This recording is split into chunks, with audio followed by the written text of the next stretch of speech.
Estamos en una nueva emisión de Serendipia Podcast. Soy Julieta Espinosa y hoy me complace presentar a un investigador cuya aportación a la electroquímica aplicada ha rebasado fronteras. Se trata del Dr. Juni Meas Bonk, responsable del desarrollo moderno de la electroquímica en México y su vinculación con el sector industrial. Conozcámoslo a fondo. El Dr. Juni Meas Bonk es un investigador pionero de la electroquímica en México, cuya trayectoria combina la excelencia en la investigación fundamental con la innovación tecnológica de alto impacto. Es investigador emérito del Centro de Investigación y Desarrollo Tecnológico en Electroquímica, CIDETEC, institución de la que ha sido pilar fundamental desde su creación en 1991. Su sólida base académica se forjó en Francia, donde obtuvo los títulos de ingeniero y doctor en electroquímica por el Instituto Politécnico Nacional de Grenoble. Tras realizar estancias de investigación en el Centro Nacional para la Investigación Científica de Francia y el Centro de Investigación y de Estudios Avanzados del Instituto Politécnico Nacional, el Dr. Juni Meas desempeñó un papel crucial en la institucionalización de su disciplina en México al fungir como jefe y fundador del área de electroquímica en la Universidad Autónoma Metropolitana Iztapalapa entre 1985 y 1991. Sus líneas de investigación abarcan un espectro diverso que incluye el tratamiento electroquímico de aguas, la modificación de superficies, el control de la corrosión y el desarrollo de nanomateriales. Su producción científica supera las 130 publicaciones en revistas de alto impacto y capítulos de libros especializados.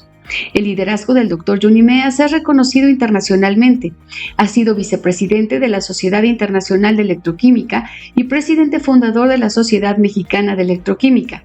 Su compromiso con la formación de talentos se refleja en la dirección de más de 40 tesis de posgrado.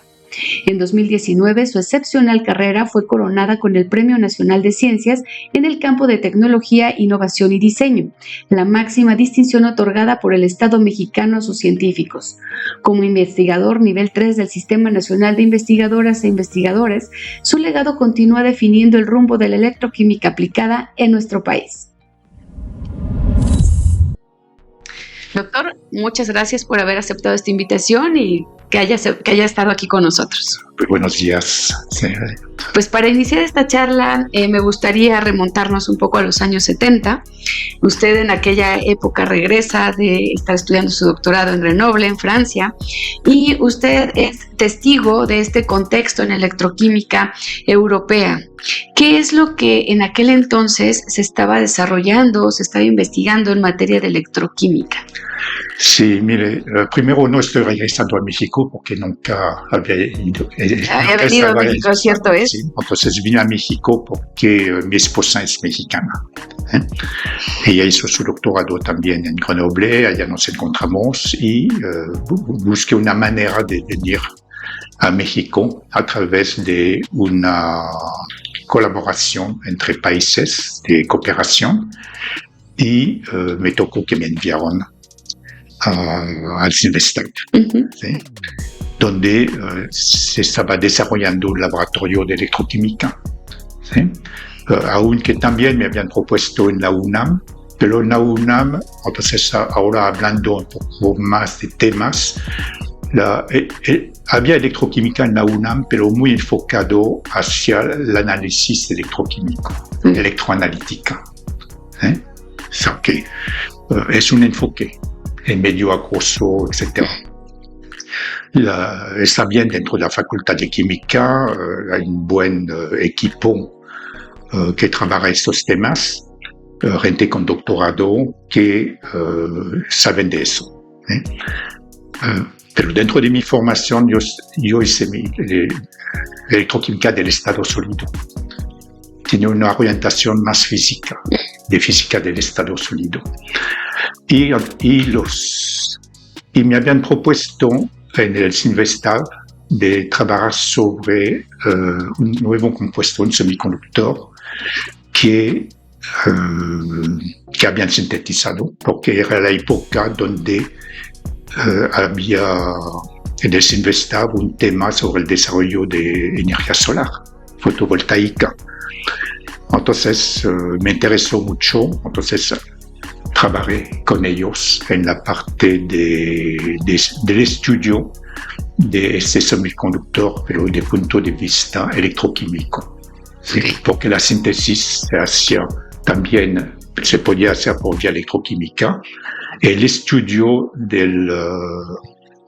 cómo hacer una celda fotovoltaica a través de un semiconductor, ¿sí?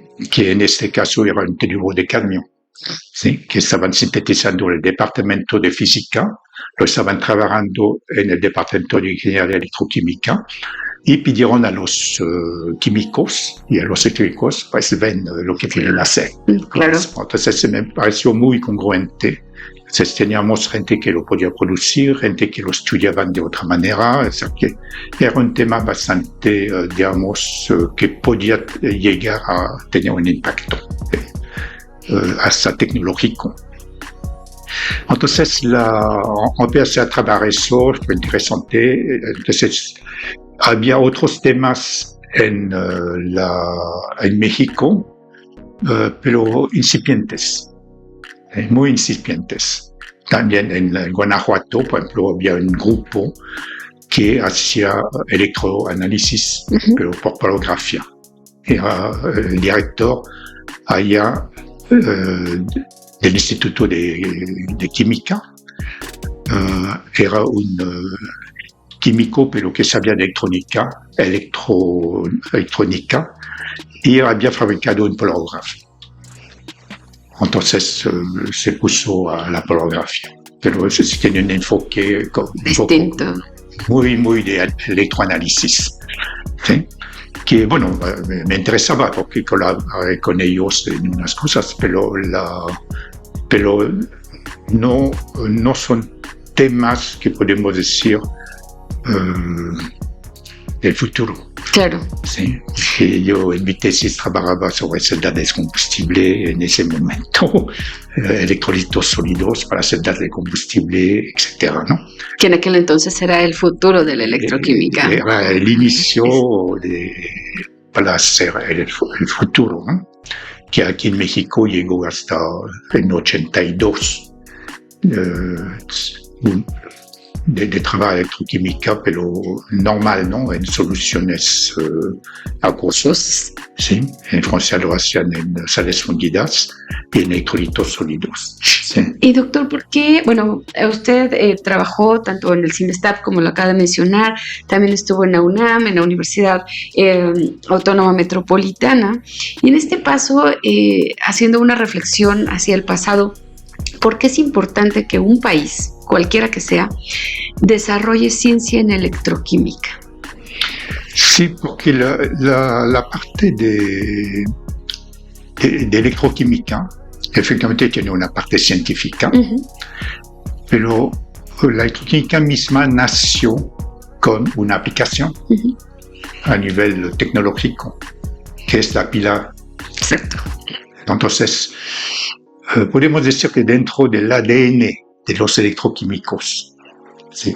Al menos europeos, y yo creo que en todos los países, porque los que ganaron el premio Nobel hace unos años trabajaban sobre la pila de litio, ¿sí? Entonces trabajaba sobre la pila Volta, porque es Volta que lo inventó, ¿sí? Y eso es desde la época de Napoleón I, ¿sí? Entonces, aunque hacemos ciencia para entender lo que sucede, pero en el fondo buscamos entender para llegar a hacer algo que funcione. Claro. ¿Sí? O que tenga mayor eficiencia o mayor rendimiento, que puede funcionar en la realidad, ¿sí? Eso lo ligaría después de por qué se crea el CIDETEC dentro de este espíritu, ¿no? Y justamente Querétaro a finales de los 70, inicio de los 80, bueno, más bien dicho, finales de los 80, inicio de los 90, pues estaba convirtiéndose en un polo de desarrollo, tanto industrial como tecnológico, y en ese punto es donde particularmente usted pues pugna por el establecimiento de un centro público de investigación y desarrollo tecnológico que es el CIDETEC. Sí.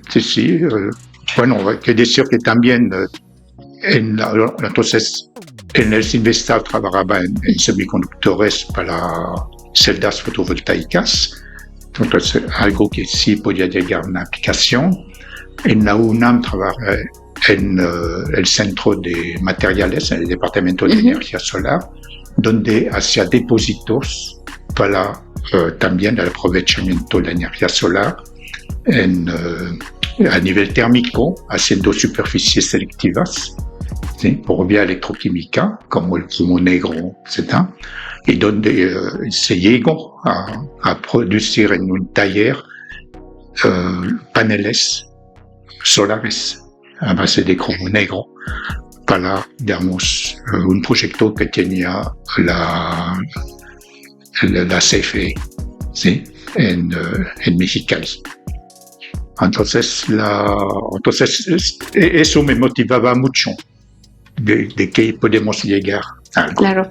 ¿Sí? Que no hacemos aún, que es mucha ciencia, podemos decir, básica y aplicada, que no se ve totalmente al final, pero más bien lo que se veía es toda la teoría para explicar cómo sucede eso.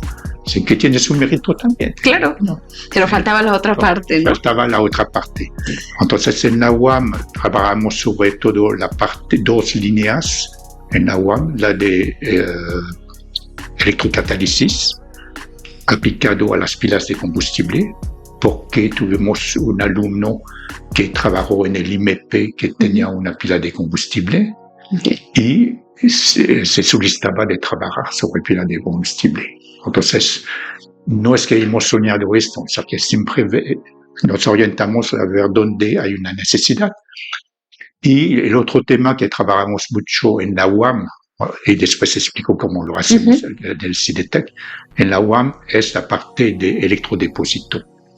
Sí, porque había una industria de la galvanoplastia y también en industrias donde hacían depósitos, donde sí trabajan ellos con tecnologías electroquímicas. Pero entonces hasta nos habló, ¿sí?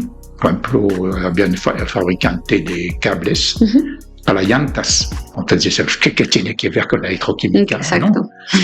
Es que los cables para llantas hay que hacerlo en depósito sobre el cable para que se adhiera al hule.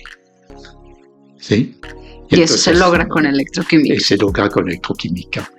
Entonces nos pedían esto, ¿no? Tenían otros temas también. Después del cable que hacen cables eléctricos. Y dicen, ¿y qué hacemos con los cables eléctricos que se desechan? ¿Cómo podemos recuperar el cobre? Entonces también trabajamos en eso, pero al revés. ¿Cómo disolvemos el depósito de estaño sin quitar el cobre, ¿no? Quitamos el estaño, entonces desarrollamos también una tecnología para esto. Sí, entonces siempre había los proyectos tenían en su origen una demanda. Y eso es interesante, doctor, porque incluso ahora, 2026, me parece que varias de las problemáticas que enfrenta la ciencia y el desarrollo tecnológico en México es que los investigadores, los que están del lado de los centros de investigación, no tienen este enfoque de observar la necesidad. Es decir, ahí está la necesidad, puede venir de la sociedad, puede venir de la industria, y hay que atenderla. En ese sentido, me parece que usted fue pionero aquí en Querétaro, particularmente en poder romper ese paradigma, particularmente de la electroquímica, e ir a platicar con los industriales que se estaban estableciendo aquí en Querétaro y hacerles ver que la electroquímica en realidad era una disciplina científica aplicable y que podía resolverle sus problemas. Sí, así es. Y eso vino del mismo, digamos, de los mismos valores del CIDETEC. ¿Sí? Tiene que ser algo que sea aplicable. Y útil, ¿no? Sobre todo. Entonces, cuando se creó para la creación del CIDETEC y las orientaciones temáticas, ¿qué es lo que vamos a hacer? ¿Sí? ¿Qué perfil de investigadores vamos a contratar? ¿Qué perfil de ingenieros vamos a contratar? ¿Sí? Entonces,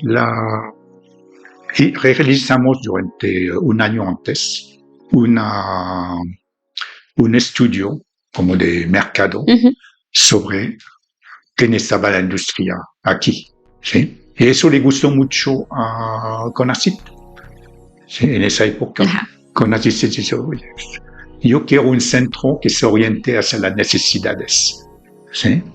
Sociales o necesidades Industriales. ¿eh? Es por eso que CONACYT nos apoyó, pero inicialmente no estaba CONACYT. Entonces fue con el rector de la UAM, que él es muy buen científico, pero entendía que sí necesitaba vincularse. Entonces inicialmente íbamos a crear un laboratorio descentralizado de la UAM. Que terminó convirtiéndose en un centro público de investigación. Así es, ¿no? Porque, bueno, íbamos a quedar chiquito, nada más descentralizado de la UAM. De la UAM. Pero la idea, entonces, el rector me dijo que hace este estudio para tener elementos de planeación. Entonces, es por eso que hicimos el estudio. ¿Sí? Entonces, yo me conecté con el CONCITEC, ¿sí? Que yo no conocía, pero en fin, pude conectar con el CONCITEC, con el doctor Gabriel Siade, ¿sí? ¿Se acuerdan de él? Que le pareció muy bien la idea. Sí, qué bueno. Y que es justo aquí, bien, en el buen momento, porque acabo de crear el parque tecnológico. Claro, porque bueno, para las personas que nos están viendo y escuchando, pues aquí hay una región en el estado de Querétaro, en la capital queretana, que se llama San Fandila, y en San Fandila pues está establecido el CIDETEC, el Instituto Mexicano de Transporte, el Centro Nacional de Metrología, y pues todos tienen en común que en este momento del tiempo es cuando nacen. Entonces era el momento donde se pensaba poner centros que tenían un enfoque de utilidad. Claro. ¿Sí? Para de apoyo a la industria. Utilidad, porque bueno, yo sé que los académicos no les gustan mucho eso, pero en fin, es una realidad. Yo digo que mire, pueden pensar mal, pero de todas maneras hay que hacerlo. Claro. No, y además fue un éxito. Estamos en este año justamente cumpliendo 35 años de la fundación del CIDETEC. Y pues también ahí tal vez usted habla de un perfil de contratación de investigadores. Tenían que ser investigadores con esta visión hacia la resolución de problemas reales de la industria. Pero ¿cuál es este perfil también de aquellas jóvenes que empezaron a ingresar a CIDETEC para hacer sus posgrados? Sí. Bueno, primero a nivel temático, que es lo más fácil, y después a nivel humano, un poquito más complicado. Claro. A nivel temático, entonces encontramos que había dos industrias o dos problemáticas que podíamos ayudar. ¿Sí? Había una industria metalmecánica muy fuerte. ¿Sí? También había una industria alimenticia, pero si ponemos los refrescos allá, ¿sí? Las bebidas.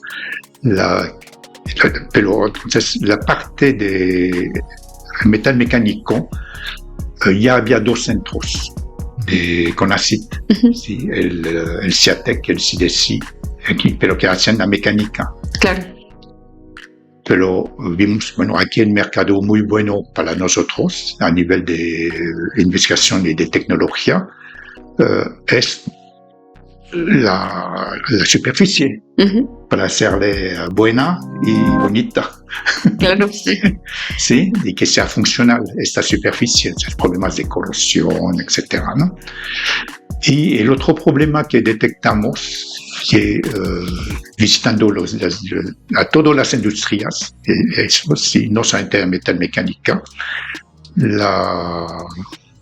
era el problema del agua. ¿Sí?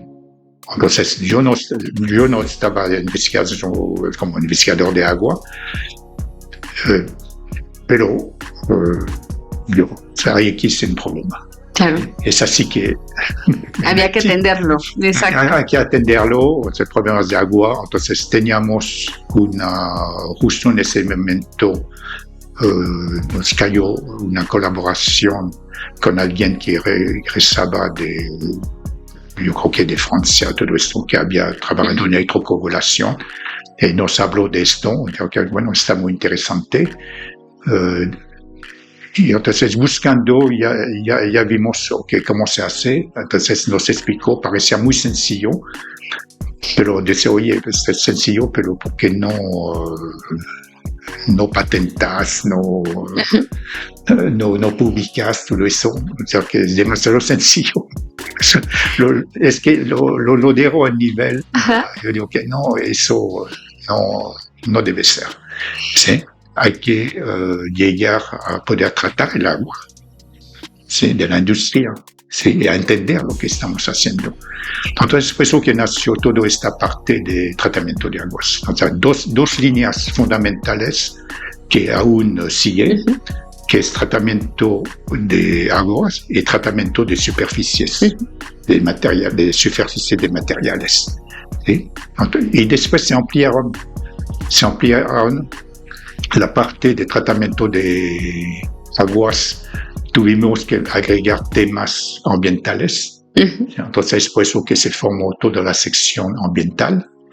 La parte de electrodepósito, de corrosión, todo esto, está en materiales. Y es que prácticamente, bueno, si podemos nos podemos analizar lo que nos rodea en nuestro día a día, pues en realidad la electroquímica está presente en buena parte de las cosas, de los objetos o de es más, de la propio cuidado ambiental que estamos viviendo. Estamos hablando de electroremediación de suelos, limpieza de agua, bueno, tratamiento de aguas residuales, esto que comenta las superficies, nuestros puentes que tienen corrosión, prácticamente está en... Todo. Exacto. Estábamos con demasiado temas, había que acotarlos, ¿no? Sí, Exacto. Ubicarse, qué es lo que podíamos, qué era lo más importante, en donde podemos concentrarnos y dar un valor a lo que estamos haciendo. Sí, porque los que se dispersan mucho no llegan a nada. Claro. Hay que enfocarse. Entonces hay que enfocarse. Entonces actualmente se está abriendo más, por ejemplo, el sector salud, etcétera, ¿no? Que empieza y bueno, espero que llegaran a una tecnología. Claro, a consolidar esas áreas, ¿no? Claro. Para mí, la consolidación significa que hagan investigación tecnológica y que lleguen a una tecnología. Claro, y que resuelva el problema real. Exacto. ¿Sí? Porque pues, no es para resolver una cosa que tiene mi abuelita, ¿no? Nada más. Claro, tiene que impactar realmente, ¿no? A una industria o a un país, ¿no? Y en ese sentido, doctor, usted mencionaba que uno de sus colegas le decía, hay que patentar esto, y pues usted suma decenas de patentes a lo largo de su trayecto. Efectivamente, bueno, hay mucha discusión sobre la parte de patentamiento y la tecnología. Sí, y cuando hicimos eso había mucho conflicto entre publicar o patentar, etcétera. Pero la primera etapa ha sido, digamos, de cómo CONACYT reconoce las patentes, sobre todo el SNI. ¿Sí? Entonces eso se hizo hasta el año 2000-2001. ¿Sí? Tuve la suerte que me invitarían en los comités dictaminadores del SNI en 2000, año 2000-2001. Y yo seguía entonces ya el director CONACYT ya me dice, bueno, ya preside la comisión y ya. Ahí está. Sí, que hagan algo. Entonces es cuando ya empezamos a reconocer las patentes y a reconocer los reportes tecnológicos de proyectos tecnológicos. ¿Sí? Porque eso es una publicación de eso. Claro. ¿Sí? Entonces es como una tesis que está escribiendo eso.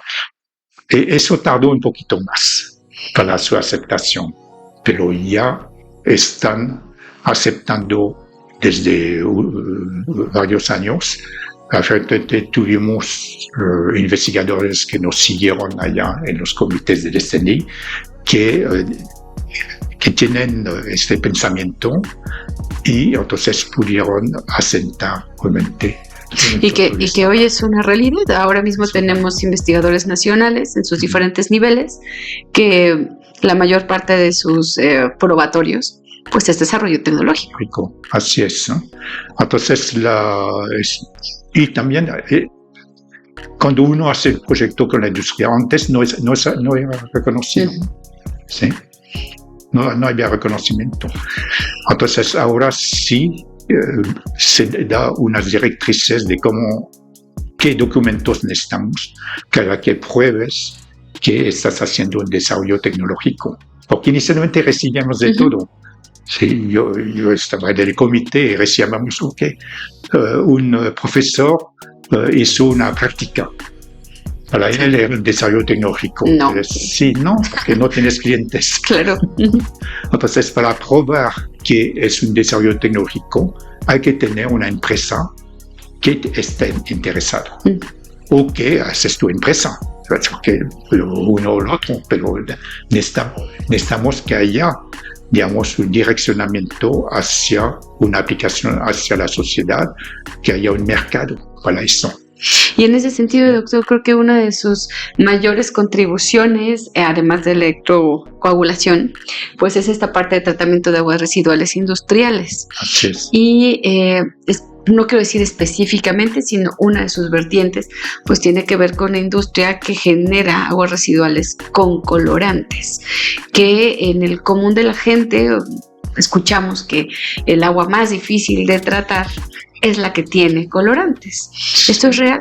Sí. No es, bueno, el tratamiento de agua es mucho. Hay mucho. Los que tienen colorantes es evidente de ver. Claro, que está contaminada, ¿no? Que está contaminada con colorantes, ¿sí?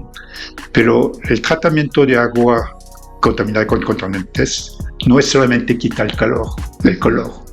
¿Sí? Hay que ver todos los contaminantes que hay alrededor de esto, ¿sí? Que pueden ser mucho más tóxicos que el color mismo.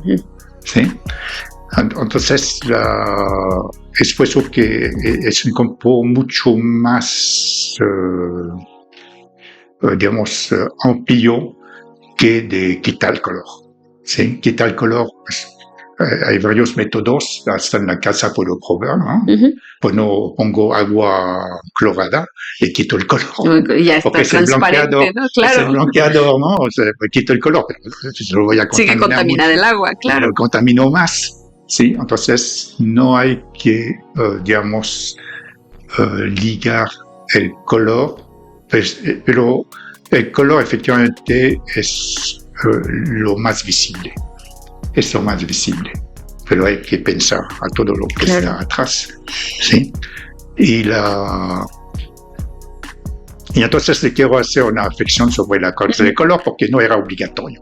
Claro. ¿Sí?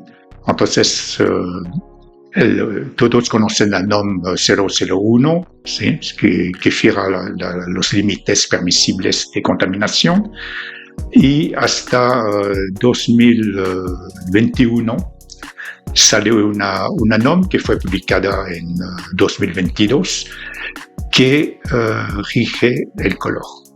Porque antes no había ninguna norma sobre el color. ¿Sí? Entonces, las industrias que desechan, ¿no? Puede ser de cualquier color. No hay una norma oficial que dice, bueno, esto tiene que ser así. ¿Sí? La única norma a la cual ellos tenían que respetar era la 123. Las especificaciones, los contaminantes específicos que se les puede exigir, pero eran, digamos, una exigencia muy específica, no de la legislación. ¿Sí? Entonces lo respetaban o no lo respetaban. Claro. ¿Sí? No era una obligación por ley de eso. Ahora ya está. ¿Sí? Y como fue publicado en 2022, esta norma sobre el color, que explica cómo medir justamente el color real de la solución, eso que es que se obtiene después de filtración, porque un agua puede tener color con partículas. ¿Sí? Pero la norma no va sobre esto. ¿Sí? Entonces, no, me lo filtras y me mides la atenuación de luz que hay. Entonces da 3 longitudes de onda. Sí, uno cerca del azul, otro cerca del rojo y uno cerca del verde. Entonces, en estas 3 te permito una atenuación del coeficiente de absorción de tanto. ¿Sí? Entonces, ya es muy específico. Claro, ¿no? Ahora ya está listo para la industria, pero fuera de la entrevista me comentaba que después de la publicación de esta norma pasa un periodo de tiempo. De 4 años. Y estamos justamente en el allá lo momento. pusieron en la publicación de la norma 2021. Que salió publicado en 2022, en marzo 2022, yo creo que el 11 de marzo de 2022, que dice que tiene un periodo de 4 años para, digamos, que ya se aplica esta norma. Y esta aplicabilidad de la norma pues requiere el desarrollo y la implementación de metodologías específicas en estas industrias que generan este tipo de aguas residuales. Estas metodologías ¿existen? ¿Están implementadas? ¿Se necesita desarrollar más? Dentro de la aplicación de tecnología, ¿sí? Todos quieren algo bueno, bonito y barato. Claro. ¿Sí? Entonces, cuando hablamos con una empresa, lo barato siempre está muy discutido. ¿Sí?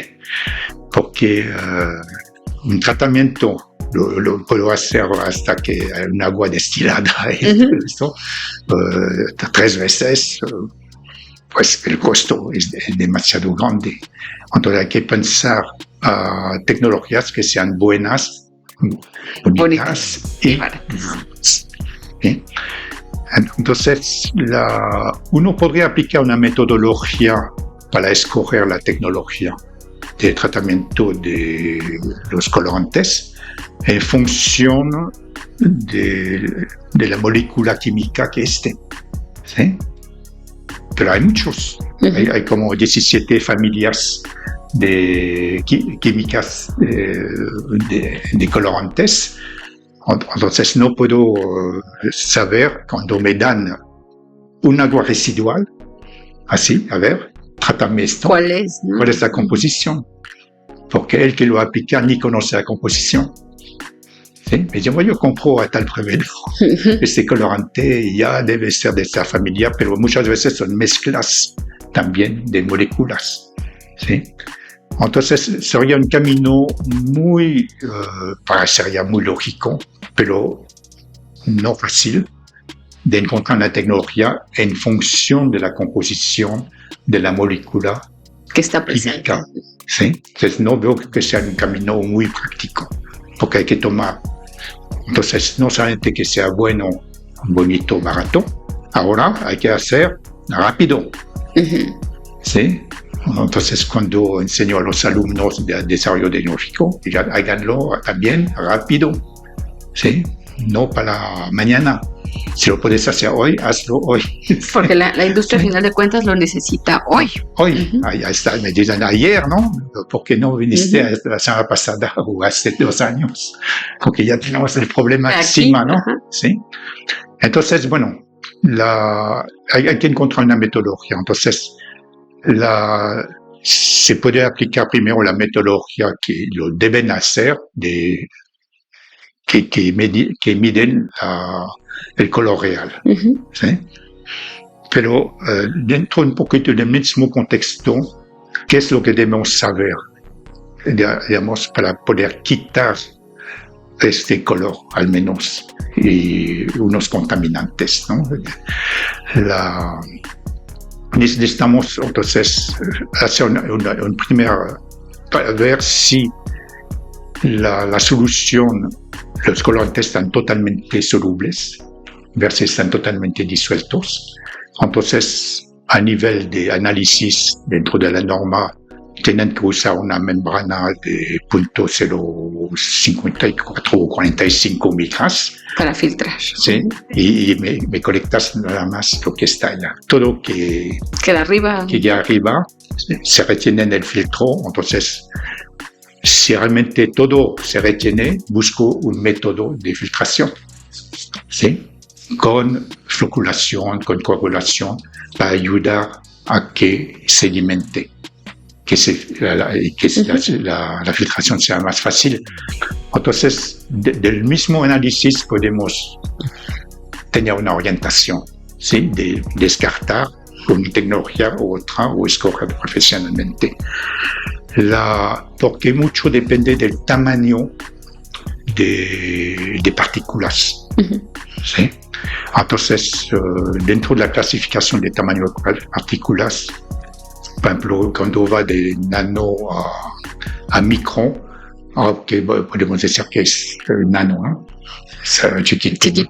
Está chiquito. Es lo que va a pasar, ¿sí? Porque si el filtro es de 0.45 micras, claro, pues va a pasar todo lo que está abajo, ¿no? Entonces hay que buscar una tecnología para eso. ¿Sí? Hay unos que están entre el nano y la micra. ¿Sí? Esos son los coloides. Y para este tipo de tamaños de partícula, sí existen metodologías. Sí. Para los coloides existe, es por eso que se hace coagulación y floculación. ¿Sí? Porque ¿qué es un coloide? Un coloide son partículas muy pequeñas, ¿sí? Inferior a una micra, o sea, que no se alimentan. Se quedan allá. La solución coloidal está estable. Entonces, ¿cómo desestabilizar esta solución coloidal?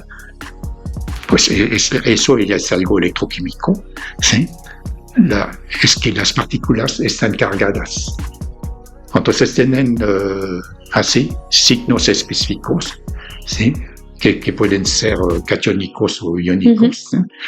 Entonces, como tienen el mismo signo, se repulsan.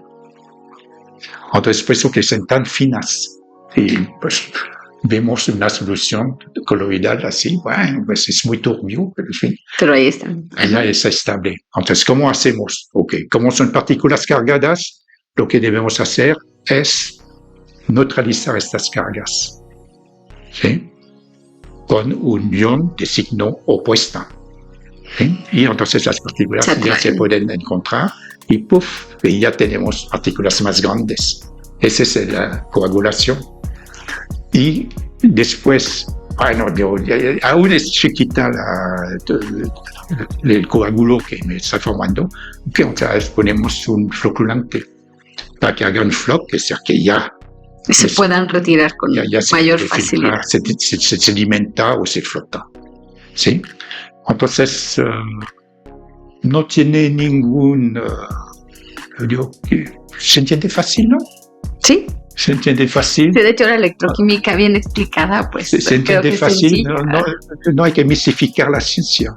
Se entiende fácil y digo que, bueno, yo conociendo 2, 3 reglas así, pues uno escoge la tecnología que es más adecuada. Y pues está ahí el campo de acción todavía para centros como el CIDETEC, que tienen ahora con esta nueva norma, pues también tienen un campo de acción muy grande, ¿no? Porque las empresas tendrán que acercarse nuevamente en este caso al centro de investigación, a los egresados que están formándose dentro de estas instituciones para poder atender estos problemas. Sí.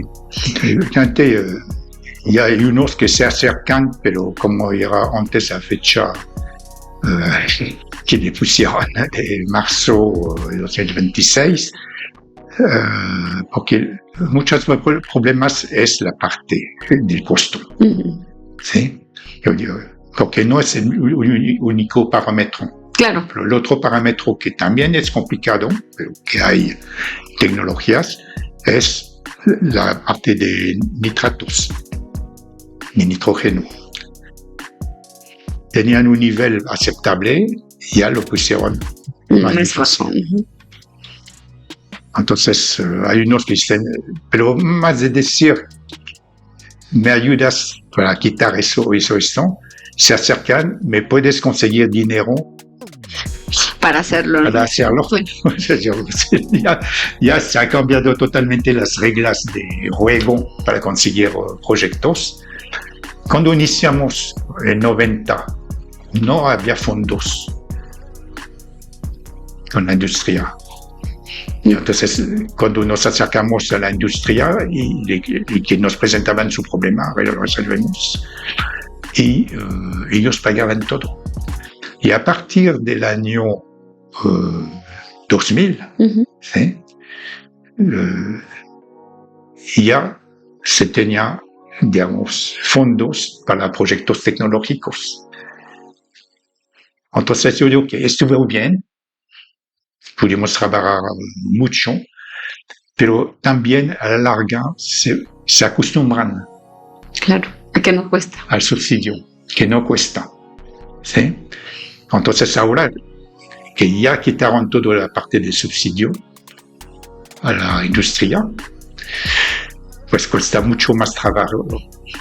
Convencerlos, ¿no? No solamente para convencerlos, lo van a tener que buscar otra manera de conseguir el dinero, ¿sí? Si quieren sobrevivir. Claro. Y ahí, doctor, como una reflexión final, con esta visión que usted tiene, que le dio al centro, que ha imperado aquí en Querétaro, esa visión de resolver problemas industriales, de generar tecnología útil para la industria, para la sociedad. ¿Hacia dónde están los retos actuales de la electroquímica? No solo en nuestro país, sino a nivel internacional. Sí, bueno, hay que ver dónde están los problemas. Exacto.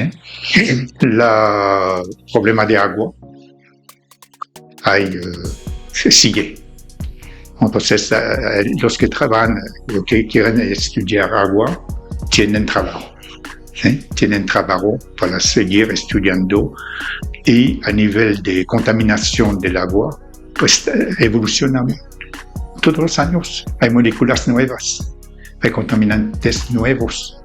Ahora, por ejemplo, en tratamiento de aguas, hay dos digamos, parámetros que se tienen que investigar mucho más. Las tecnologías es sobre todos los contaminantes, digamos, pequeños farmacéuticos, que son muy contaminantes, los medicamentos, etcétera, hormonas, que aún pasándolo en membranas, se va. Sí, entonces, y la otra parte es la parte de salud. Sí, toda la parte de detección, sensores, para detectar enfermedades, para detectar cáncer, para detectar, diabetes, ya hay muchas maneras de detectar, sí, pero hay muchas enfermedades que hay que detectar y se usan métodos electroquímicos, ¿sí? Para esto.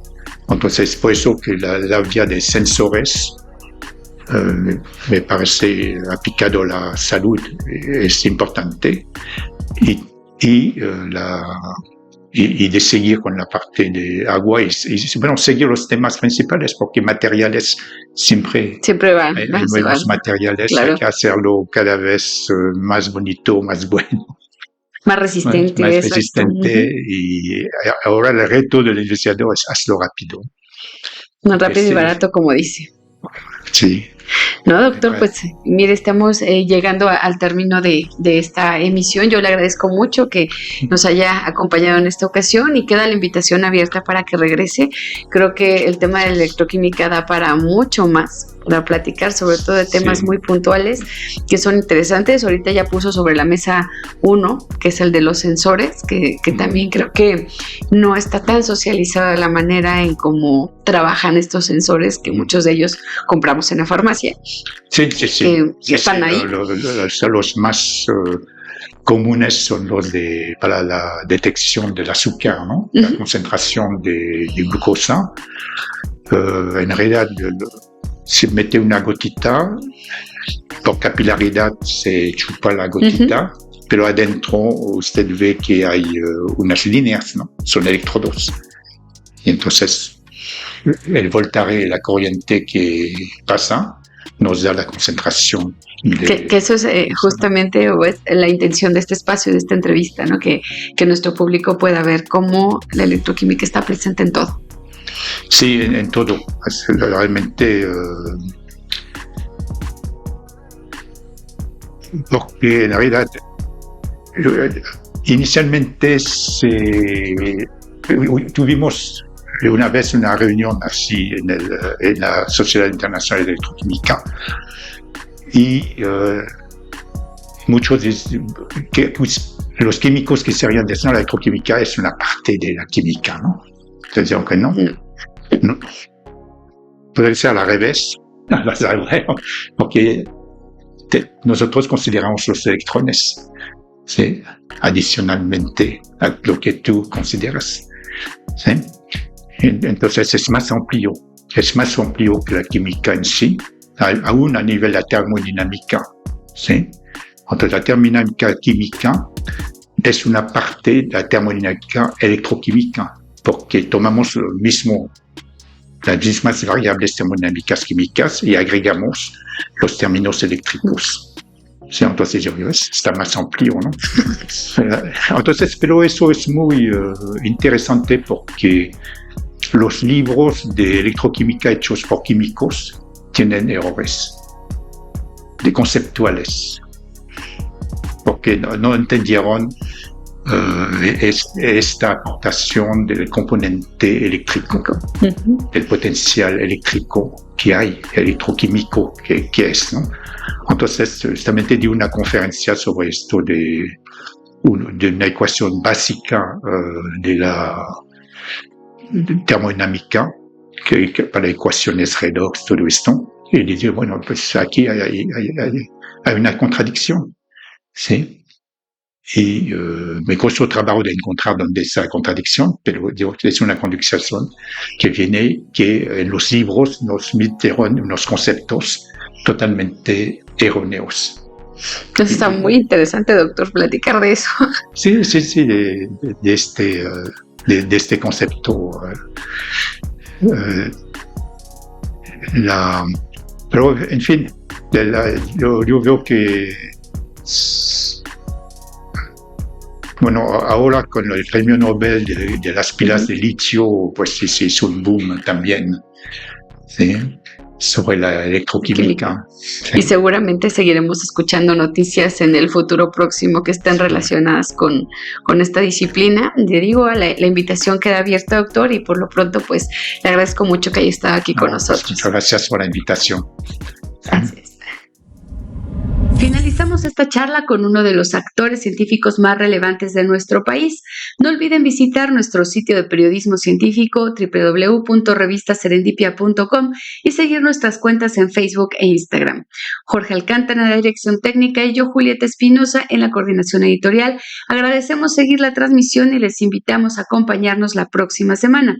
Recuerden encontrar en el conocimiento científico el soporte de sus decisiones.